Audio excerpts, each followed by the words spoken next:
आइए स्टार्ट करते हैं अपना नेक्स्ट शॉर्ट क्वेश्चन, जो कि हमारा क्वेश्चन नंबर 7 है। Is E necessarily zero inside a charge rubber balloon if balloon is spherical?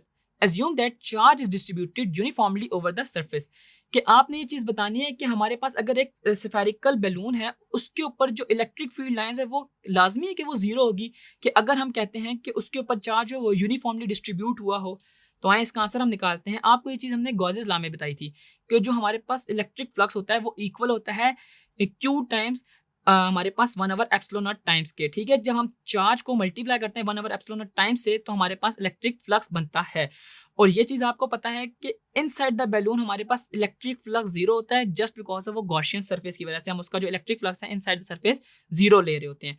और अगर हम इलेक्ट्रिक फ्लक्स को जीरो लेंगे तो E डॉट ए जीरो के इक्वल आ जाएगा। और आपको ये चीज पता है कि अगर दो चीजों का प्रोडक्ट जीरो के इक्वल है तो इट मीन्स कि हमारे पास एटलीस्ट कोई एक चीज उसमें जीरो है।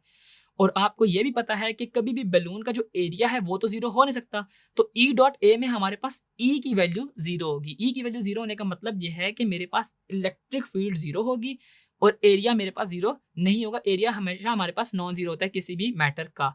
तो बताने का मकसद ये है कि अगर हमारे पास चार्जेस यूनिफॉर्मली डिस्ट्रीब्यूट हुए होंगे तो हमारे पास इलेक्ट्रिक फील्ड भी जीरो होगी।